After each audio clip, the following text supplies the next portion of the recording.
ሰላም ብያለሁ። እንዴት ናችሁ? ሁሉ ሰላም ነው? እኔ የምለው ግን ንቃተ ህሊና ምን ሆነ ነው አይባልም። በእርግጥ ንቃተ ህሊና በጣም ጎበዝ ነህ። የምር የአንተ ምክሮች በጣም የሚገርሙ ምክሮች ናቸው። የሚገርሙ ማለት ነው። ከዛች ከቦንጋ በነገራችን ላይ ቦንጋ እኔ የተማርኩባት ከተማ ነች። በጣም ሰው ይዋህና ሰላም የፍቅር ሰው ነው። ከዛ መንደር መጥተህ እንደዚህ አይነት ስፖርት ፋይት እስክትጋጠም ድረስ ያንን ከዛ ማህበረሰብ ወጥተህ ይህን ማድረግ አይ በጣም ላደንቅ እወዳለሁ። እኔ ግን አንድ መልእክት ልንገርህ።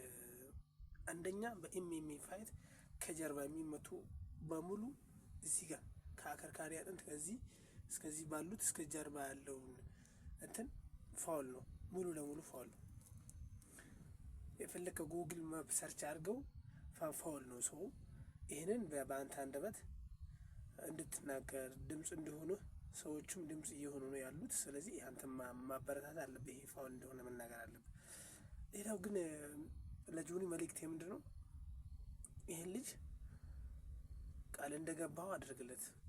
አሸንፌው አሰልጥነዋለሁ ብለሃል። በእርግጥ ፋውል ሰርታለህ፣ አንተም ታውቃለህ። ከዚህ አንተ በጀርባ ነው የጣልከው። ሰው መጀመሪያውን እሺ የተነሳ በጀርባ ግን ጥለህ እንደማይሆን ነው ያደረገው። ልጁ መትረፉ ነው የገረመኝ።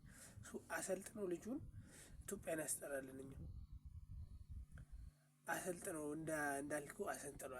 አንተ ጂጂትሱ ብራዚሊያን ምን ጂጂትሱ ሰልጥኖ ከዛ በኋላ ከአንተ ጋር ፋይት ያርግ። ከዛ በኋላ ያለውን ነገር አብዛኛው ሰው የሚመለከት ይሆናል ማለት ነው። አመሰግናለሁ። እኔም በቀጣይ የሚገባው ይሆናል።